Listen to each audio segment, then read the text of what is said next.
iRadio OUM roaming across your mind. Thank you so much for tuning in to iRadio OUM. The segment right now is OUM Cares, and as usual with me on OUM Cares will be special guests. And our guest for today is actually Dr. Santhi Raghavan from the Center for Student Management, specifically the Director for Center for Student Management. Dr. Santhi, welcome to iRadio OUM. Thank you, Umi. Thank you for having me again for your segment. Okay, so now today, Dr. Santhi, you'll be sharing with us about learner disciplinary offences. It sounds like a very scary word, actually. It is a scary word, Umi, but if one knows what it actually means and how to probably avoid it, then I suppose everything is well and fine. Dr. Santhi, without further ado, can you share with us what are the offences or what constitutes as learner disciplinary offences? Okay, thank you, Umi. Let's look what constitutes as learners' disciplinary offences, as well as the types of disciplinary actions that can be taken. Now, disciplinary actions are taken for serious offences, which include academic dishonesty, such as fraud, plagiarism, or any activity that adversely affects the good name of the university, which includes as well involvement in criminal activities. I see. Okay, and all of this information is actually in the Learner's Handbook, right? Yes, Umi. We have what we call the Learner's Handbook, both for the undergraduates as well as the Learner's Handbook for the postgraduate. They are both two separate Learner's Handbook. It can be found in MyVLE, in the OUM portal. If the students can click into MyVLE, they would look at one icon that says e-doc for electronic documents. And if you click on that, you can actually see both the Learner's Handbooks. These are very important for students to read. I hope they would read them.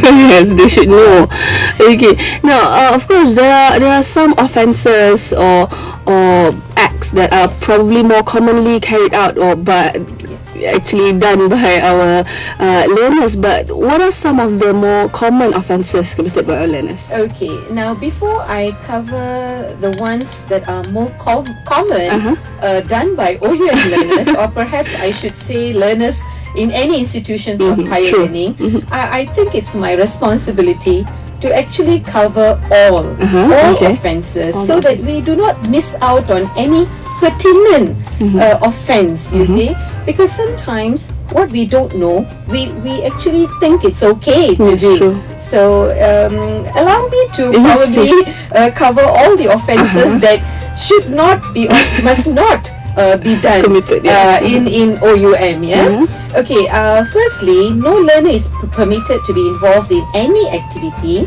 or activities or conduct which may damage or harm the interests, harmony, or the good name of the university or its learners, staff, officers, or employees. This is the first one. Okay, you are not allowed to damage the good name of the university.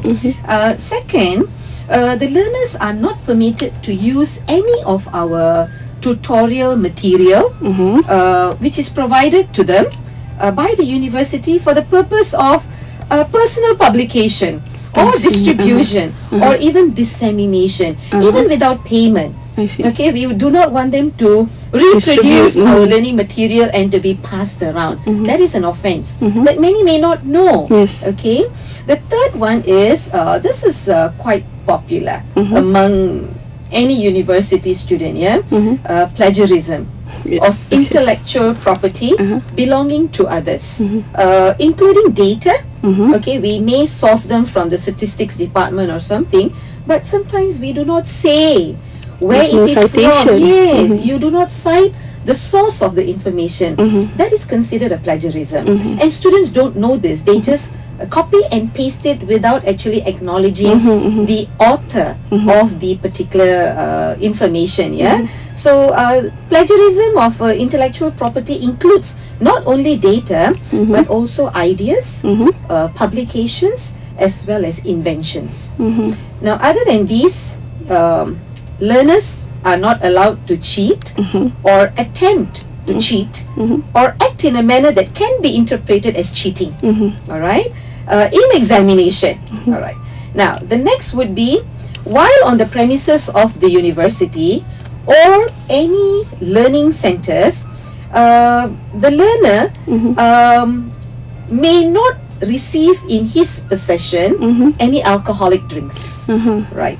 Next would be learners are not allowed to promote or carry on any gambling activities on the premises of the university or the learning centers. There's many more. I'll just carry on here. It's all right. Apart from that, learners are not allowed in the premises of the university or the learning center to receive or have in his possession any phonographic material. Right. Next would be learners are not allowed to have in their possession any drugs or even poison for that matter. Yeah.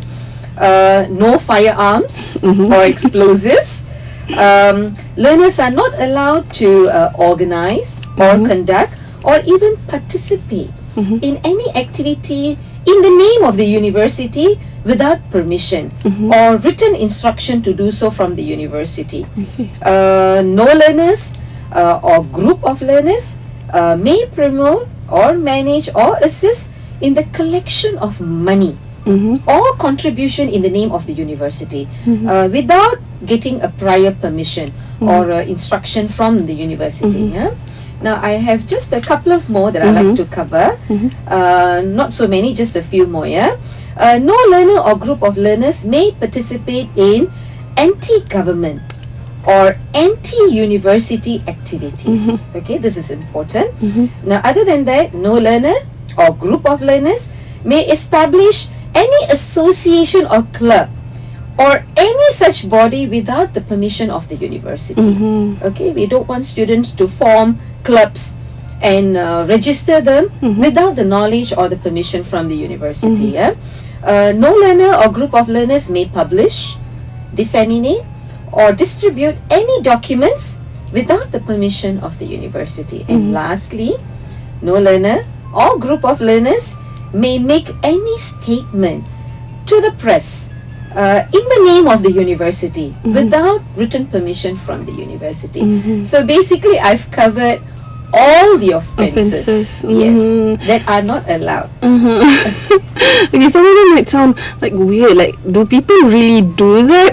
But actually there has been cases. Yes, I mean in OUM we have many students. We have close to 37,000 active learners actually engaging in learning in the university, and we are so spread out all over.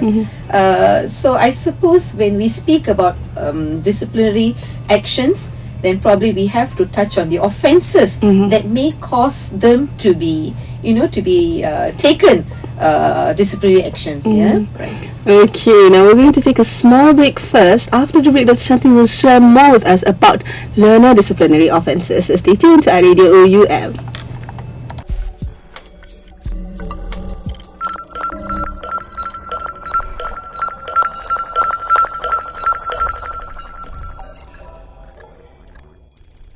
iRadio OUM roaming across your mind. Thank you so much for still tuning into OUM Cares. In today's installment of OUM Cares, with me in the studio is Dr. Santhi sharing with us about learners' disciplinary offences.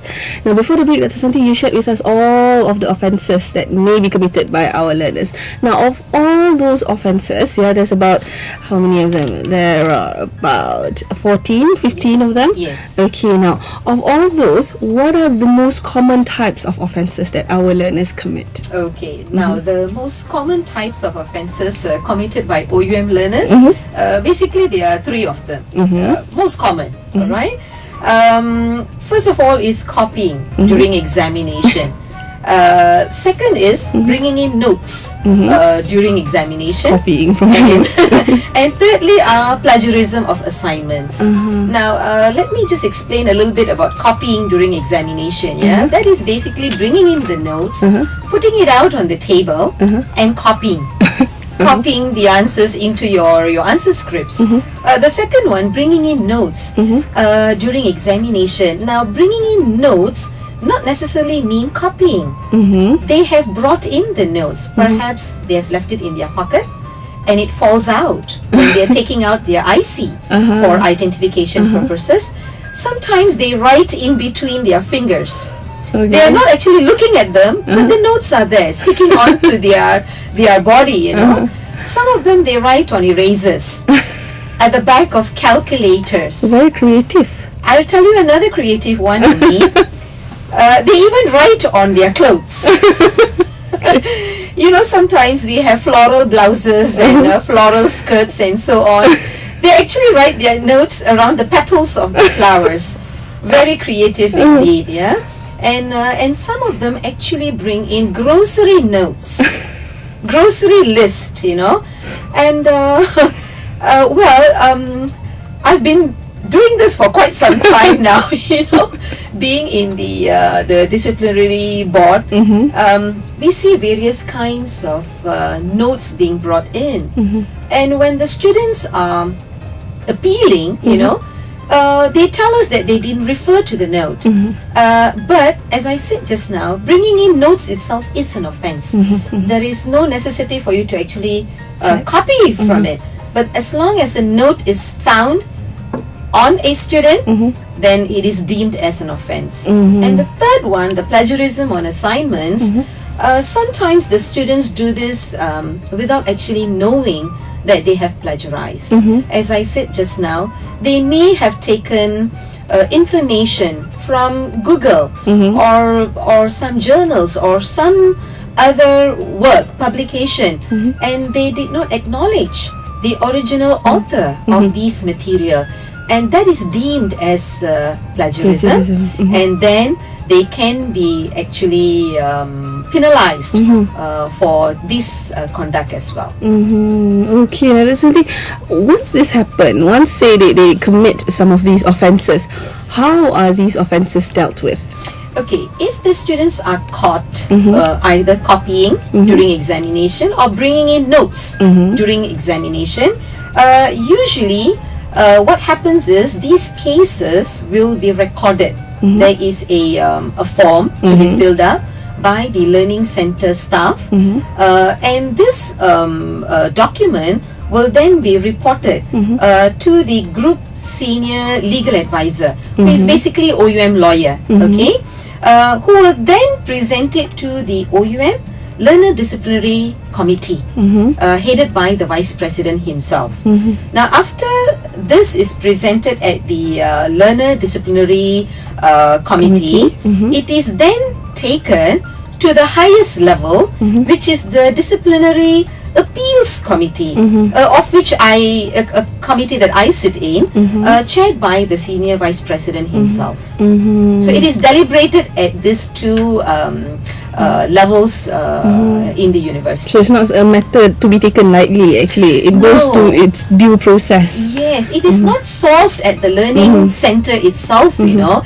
It is escalated from the learning center to the university, and even at the university we have two different levels. The first level, where the members are basically the deans of all the faculties, and chaired by the Vice President himself, and then it goes up even further, as I said just now, chaired by the Senior Vice President. So these offences are taken very seriously. And normally it's very difficult to get out of it. Once you are charged, it's really difficult to get out of it, you know. We listen to the students when they appeal, but usually there is always a clear cut how the offences were actually conducted in the first place. Okay, now of course there are sentences, or there are actual punishments for all the different offences committed. Now that is something that Santhi will share with us after the break. So if you want to know more, stay tuned to iRadio OUM.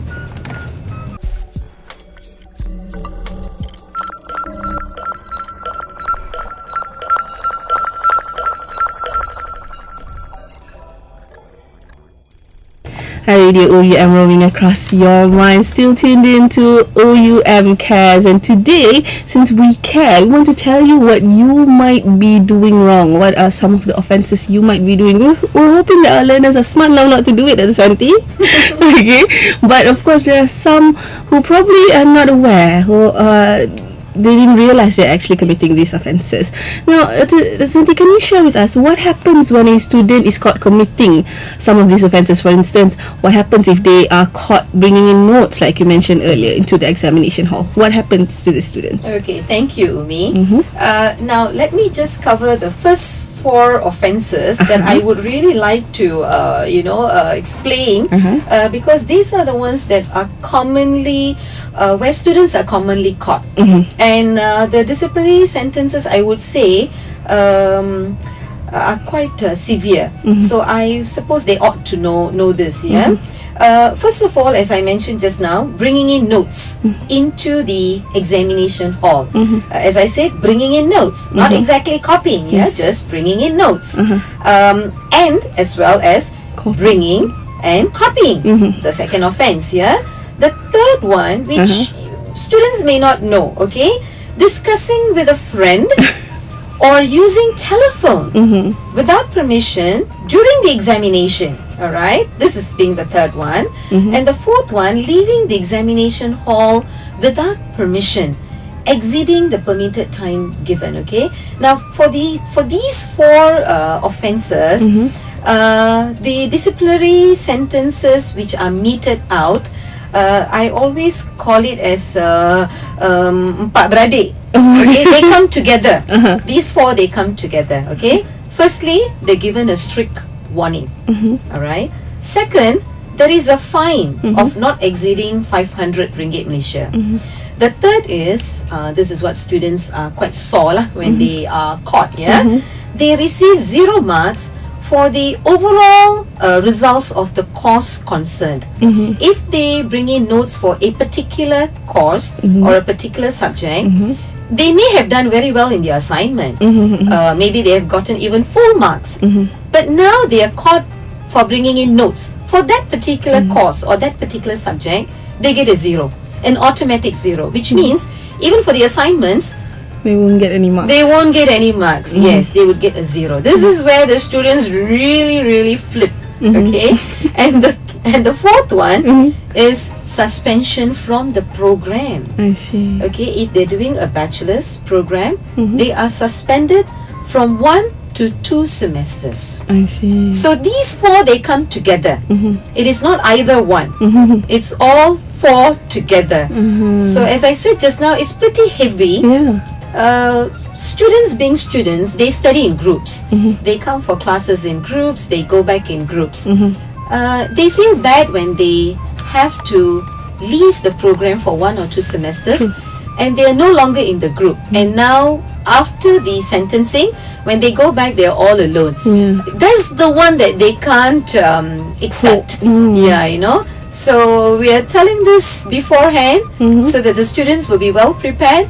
Don't copy, don't plagiarize, don't bring in notes. It's very simple, just don't do it. Okay, now we're going to take a small break. After the break, Dr. Santhi will share with us about other offences and the sentences for those offences. So if you want to know more, stay tuned to iRadio OUM, roaming across your mind.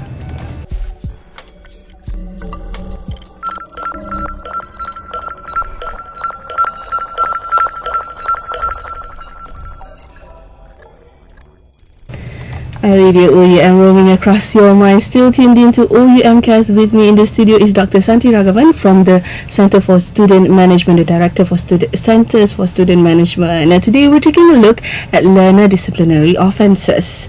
Now, Dr. Santhi, this is where it's getting serious, because some offences can actually get you terminated, expelled from the university. Am I right? Yes, so can you share with us what are some of the offences that can get our learner terminated or expelled from the university? Okay, thank you, Mi.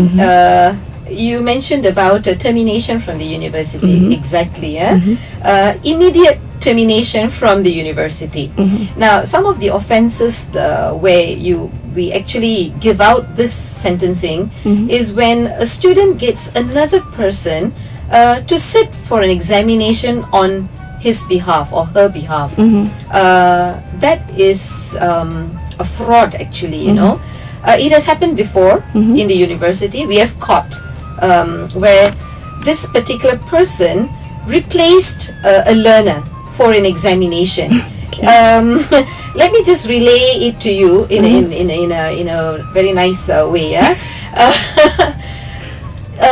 The student probably has engaged someone who is well versed with the subject, gets him to sit on his behalf by providing him with his IC, with his identification card and a metric card perhaps, you know. And this person comes in posing as the learner and sits for the exam. Now, how we usually catch these people are because examinations are usually conducted at the learning centers. And our staffs at the learning centers, they usually know each and every one of their learners. So when you find someone who looks a little bit different, you tend to look hard, and that is how usually these people are caught. These imposters are caught. Not only do we terminate the student whom this person, this imposter is sitting for, we also do a police report on the imposter because he is carrying someone else's IC with him. So he gets caught for imposing, and the student gets caught for actually committing the offense of getting someone to sit on his behalf or her behalf. So that's one, which is very serious. The second one is when a student frequently commits disciplinary offenses again and again and again, semester in, semester out, because we have records of all our learners who commit disciplinary offenses. So when we see the student actually committing it even twice of the same offense, they can be terminated. And thirdly, when one actually plagiarizes almost all of an original thesis or a dissertation, one can actually get terminated. It has happened before. It is not difficult to identify plagiarism, you know. There is a flow. When you look at, when the examiners read one's thesis or dissertation, the examiner usually can detect some form of plagiarism. And now with Google and internet and, you know, all those softwares out there, it's pretty easy to detect which portion of the student's thesis or dissertation has been plagiarized. And we have, as I said just now, we have caught you know, quite a handful of our learners committing all these three forms of offenses, which whereby the student actually gets terminated from the university. So they won't get the empat beradik, they go straight to... Go straight on, yes.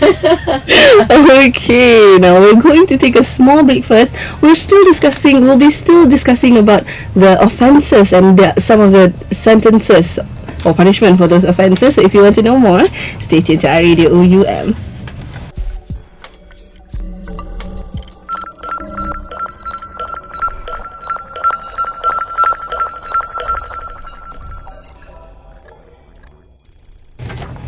iRadio OUM roaming across your mind. Thank you so much for still tuning in to OUM Cares. With me in the studio is Dr. Santhi, who's sharing with us about learner disciplinary offences. Now we're discussing about the offences and the sentences for the offences.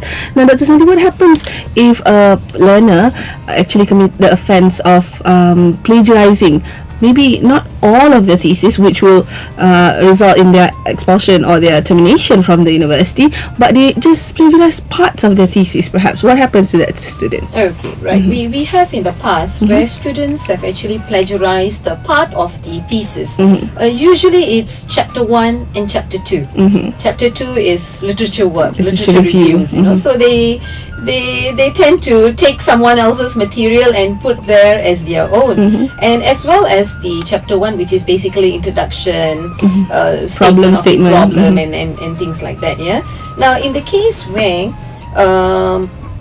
what is plagiarized is just a part of a thesis, usually what is given is a strict warning. Okay, fine not exceeding ringgit Malaysia 500, suspension from the program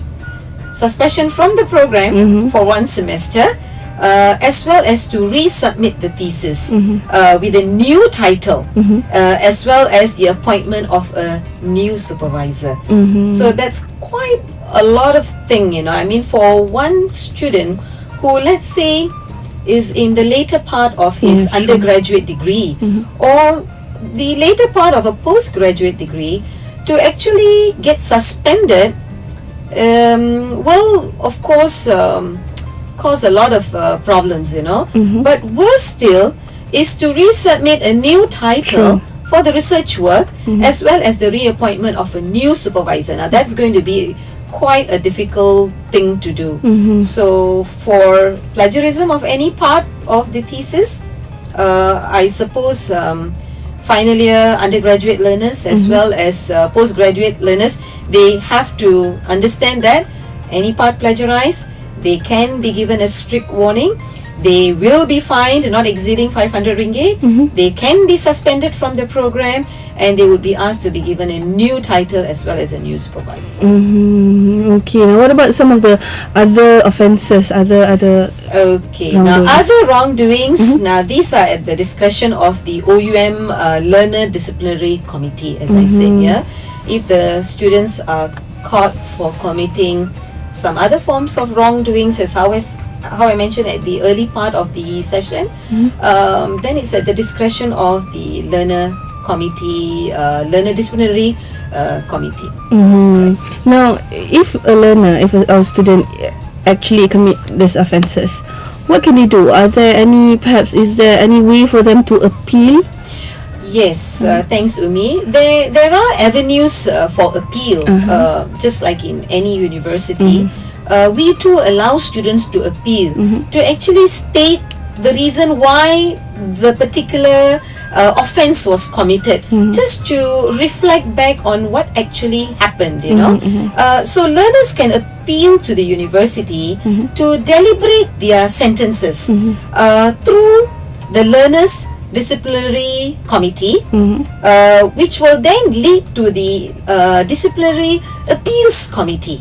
So these are the two different panels that will actually look at the appeal and will come up with some kind of solution. But in most cases, the sentencing sticks because well, when they appeal, you'll notice that they are you know, it's quite weak, you know. When they try to explain themselves out of it, you'd find that they are quite weak in explaining why it happened and so on. Okay, and again, all this information, all the offences and all the sentences can be found on the learner handbook, in the learner handbook. Yes, not only can they be found, as I said, in the learner's handbook for undergraduates, as well as the learner's handbook for the postgraduates, which are in my VLE under e-doc. They can be also found in these pamphlet forms, you know. What Center for Student Management has done, we have actually prepared many kinds of flyers or pamphlets, I would say. We have one on the Academic Excellence Award, on Yayasan Chancellor, financial assistance. We have on, for example, the My VLE itself. We have one on the library. We have on the Learner Service Centers, Learner Service Center, and so on, as well as what we call the Learners Disciplinary Offences. This can be found at every learning center at the reception counter. We have got them printed, we've put them out because we don't want the students not to know. We want them to read and to know and to avoid these forms of you know, problems, I would say. Right? Okay, so you can't go to an appeal and plead ignorance. You can't. Okay, we're going to take a small break first. After the break, Dr. Santhi will still be with us for just a little bit more. So if you want to know more about learner disciplinary offences, and specifically Dr. Santhi's advice for our learners to avoid committing these offences, you need to stay tuned to iRadio OUM, where you can be inspired, be informed and be entertained.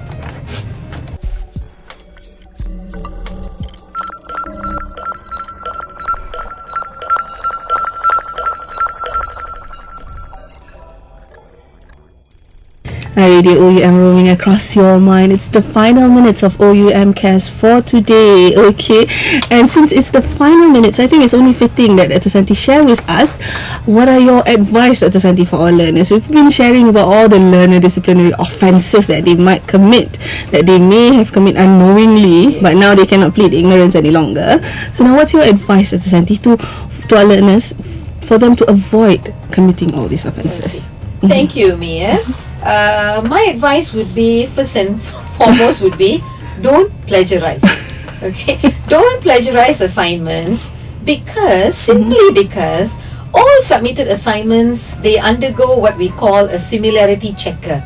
Okay, this is an online platform that checks all assignments.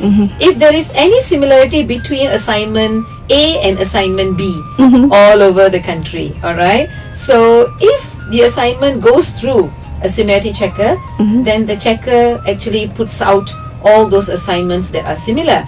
Now they are similar because they have gone through the same, they have been googled, they have been traced back to the internet or something like that. Yeah.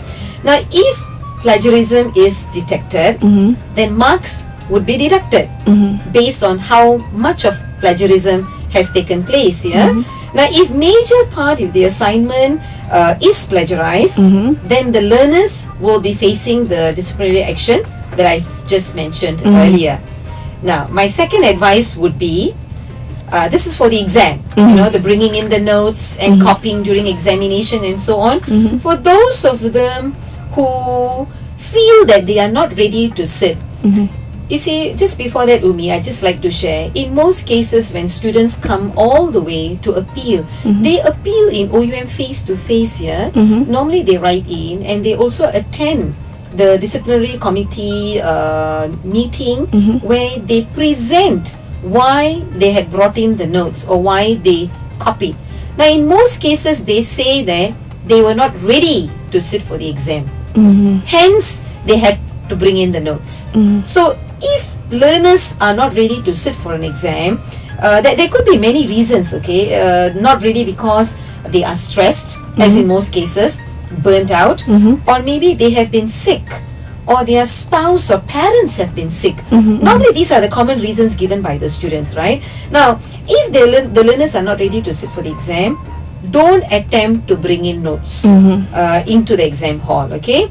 Now instead, what I would request them to do is to complete what we call the UKR 07 form. Okay, complete the UKR 07 form for withdrawal from the subject. Just withdraw from the subject, okay? Or fill in the UKR 10 form. Okay, these forms can be found online. Okay, these forms are all found online under e-services. They can fill up the UKR 10 form for deferment of the program. Okay. Alright. Now this can be done anytime throughout the semester, but should be done at least 3 weeks before the first day of the examination. So this would be my second advice. Okay. And I mean, now students will be thinking, oh, I can actually withdraw from the exam, or I can withdraw from the program. Now, if you wish to withdraw from the program, it's much easier to fill in the form. Okay. Now, if you wish to withdraw from the exam, from sitting from the exam, which I just mentioned should be done 3 weeks before the exam, the student can, but with valid reasons only. Okay. Now, example, they themselves have been sick, so they have to produce medical chits and so on. Yeah. Otherwise, their parents or spouse or children have been sick. Again, they have to produce proofs. All right. Or they have been posted outstation for a couple of days or couple of weeks and so on by their employer, their employers. Yeah, it's okay. Or they may be attending some forms of trainings or conferences and so on overseas, or you know, outstation or something. For all of these, we need proof for verification purposes. Yeah, and all these cases will be tabled case by case. I see. It is not like everyone who applies to withdraw from the exam, they get it. It's not like that. It is tabled case by case. All right. now, what happens to them? Assuming that their case have been accepted, has been approved. Now, what happens to the student? They will now obtain an I, which means incomplete, because they have already done their assignments, for example, but they have not sat for their final exam. So, because they have done their assignment, but not the final exam, they will get an I, meaning incomplete, which they can I won't say repeat, I would say they can sit for the final exam the following semester, as easy as that. Yeah. Now, what all this is helping the student to do is, one, helping them not to get a sentencing for the offense, and second, not to get an F. I think nobody wants an F. True. So I suppose if students can just adhere to all these guidelines, they will be safe, and they can find themselves graduating in no time. Okay, so there you have it. Thank you, Dr. Santhi, for sharing with us about learner disciplinary offences. Thank you. And your good advice to our learners. Yes. Umi, just something that I probably missed. You see, the learner's handbook, is quite an extensive document. Probably they could zoom in. Okay, probably they could zoom in into the university rules and rules and policies. There's one portion in the learner's handbook that constitutes the university's rules and policies, go into examination regulations and evaluation. That will be pretty helpful for the learners. Now, other than that, they could also look at Code of Ethics, which is in Part 1, Number 8, under Prohibitions. So, if they read these very important information, I think they will stay safe. So don't take for granted the student handbook. Don't just keep it. Yes. Okay, now with that, we've come to the end of today's installment of OUM Cares. I hope you've had an informative hour. And again, Dr. Santhi, thank you so much for sharing with us. Thank you for having me again, Umi. I'm really appreciative of this opportunity. Thank you. Okay, now for the rest of you, stay tuned to iRadio OUM. More interesting segments are up ahead. This is me, Hanim, signing off. You have a great day ahead. Assalamualaikum. Bye-bye.